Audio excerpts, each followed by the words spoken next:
said this bill will decriminalize the possession of oil, of the cannabidiol oil. And typically the cannabis oil is suspended in either coconut oil or olive oil. And it has shown evidence to help with children and adults that have intractable seizures. It is not a medical marijuana bill. This does not in any way legalize the smoking of marijuana. It is strictly a byproduct of a hybrid cannabis plant that is modified in such a way that it has very low THC but very high cannabidiol oil. And you cannot overdose from this. It has no street value. Ironically, the same cannot be said for the prescription drugs that many of these folks are taking to control their seizures. Many of these folks, doctors are prescribing many different medications. There's one child that has 18 different medications and combinations of medications. He has had to have surgery and tried anti-seizure diets. None of them have been able to get his seizures under control. These families have exhausted all other options. There are no side effects. The current drugs that are used in the treatment are damaging to these children and often keep them in a stupor or are damaging their brains. Often these children often cannot walk, talk, or eat while they're on their current medications. The current medications may cause increased swelling, blindness, psychological side effects, and can be addictive. This cannabis oil is not addictive. Many of these kids that are taking other drugs are also at risk of sudden, unexpected death from the epilepsy that kills thousands annually. Families have to know CPR that they have to use to bring their child back to life from these seizures. Now, this cannabis oil does not work for everybody, but neither does traditional medicine.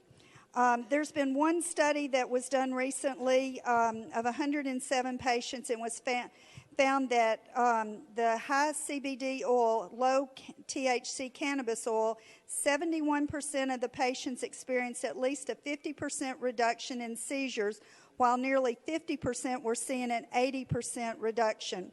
This is incredibly impressive results because these are the patients with whom the new anti-seizure medications has less than a 1% chance of providing any benefit.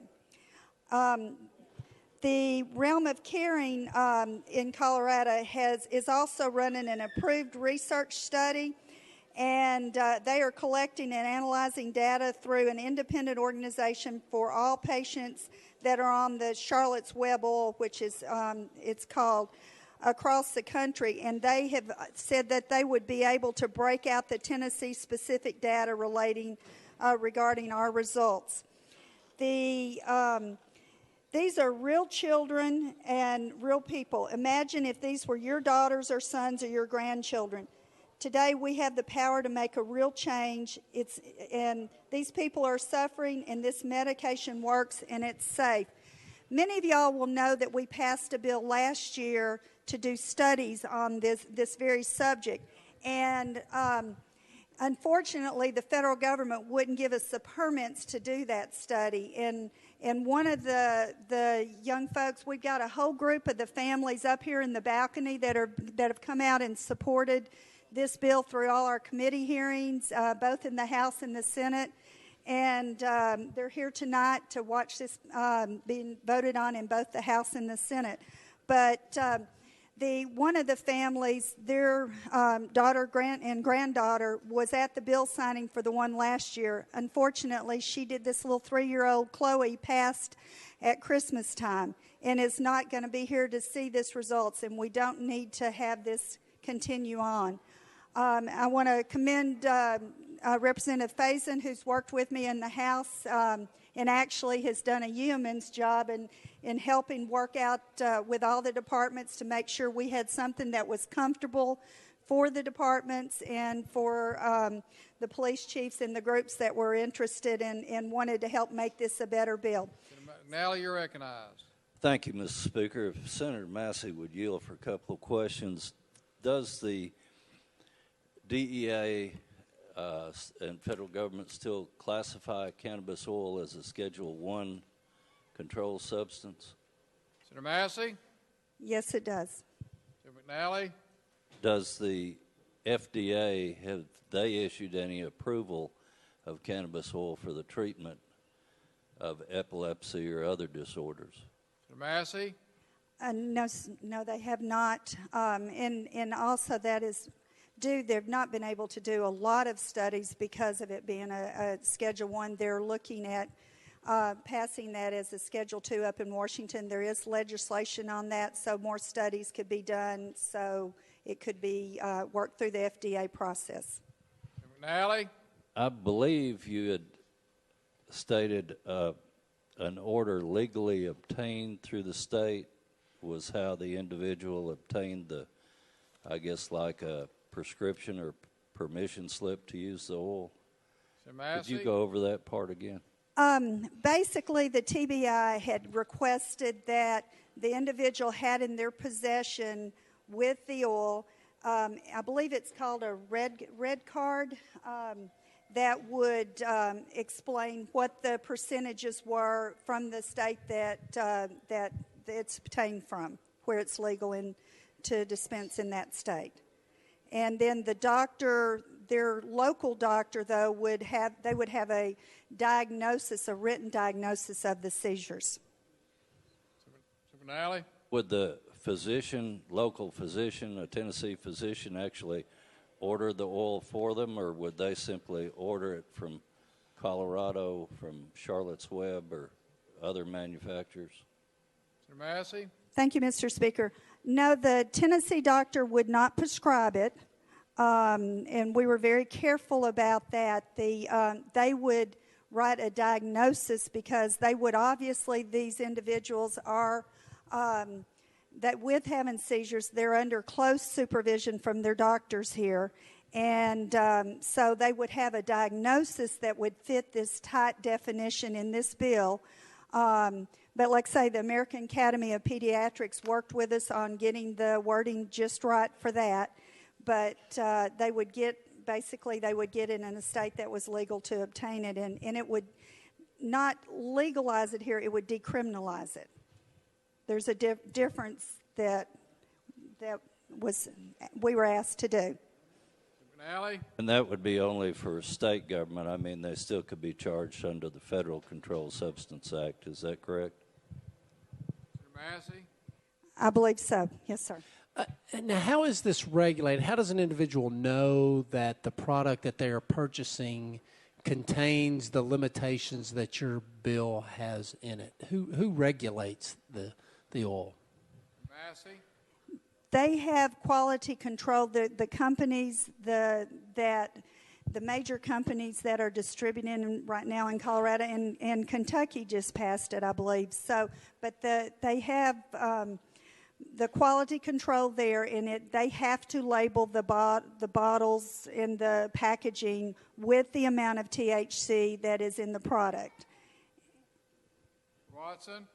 But the FDA, I mean, this would be similar, if I'm not mistaken, this would be similar to a product that one might get at GNC that is not regulated by the FDA, and so one wouldn't know whether there's actually that amount in it or not. Isn't that correct? I mean, there's no governmental certifying body that says that this product meets to certain standards. It's simply the standards that are set by the industry that is producing the product. Is that accurate?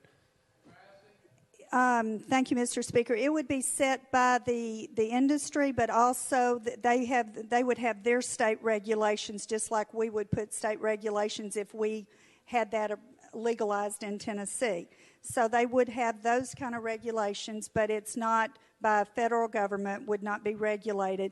The problem is, though, that right now there are families that can go online and purchase this while it's criminal in Tennessee to do that at this point without this bill, and many families will not do that. Some could, and there is no guarantees on, you can get it from China and, all these different places. This would make it safer for our families to go through approved sources. And one other question and the part that kind of concerns me is, we passed a law to study this specific oil. I think the sponsor referenced that. And that was to be done at, I believe, Vanderbilt University, correct? And the federal government prohibited us from doing that study. Is that what I understood you to say? Senator Massey? Thank you, Mr. Speaker. They are not giving out permits at this point in time, so we were not able to do that. I just want to make a point that about 3 weeks ago, the American Academy of Pediatrics approved this for children with intractable seizures that have had failure of the standard medical therapies. So this has now been looked at by the, organization that treats children for these diseases, and this is now an approved and recommended treatment. Thank you. Senator HAILE? Mr. Speaker, a comment concerning this. As a pharmacist, we are charged with getting the right medication to the right patient, the right dose, all correct. And I certainly have had conversations and concerns about quality control, about FDA approval, all that. But we've got some children that apparently are having good results from this, and my passion for these children and these parents override that. And so I'm going to be voting for this bill, even though there are lots of reservations, lots of concerns about quality control. When you're desperate as a parent, you'll do whatever you can for that child. And I implore this body to support this resolution, this bill. Thank you, Mr. Speaker. I certainly agree that these parents and their children are suffering, and we should do everything we can to assist them. But at the same time, I don't want them to be charged federally and taken off to jail because they're using a substance that the federal law does not support. So if you could just go through the nuances of decriminalizing versus legal, that would be very helpful to me. Senator Kelsey? Thank you, Mr. Speaker. I'll do my best to answer the question. Currently, in Tennessee, there are laws on the books that make it illegal and a crime to possess and or to distribute or sell marijuana.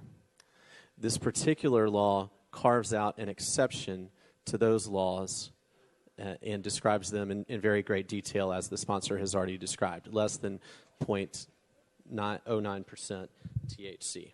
0.9% THC, excuse me, and it has to be the oil.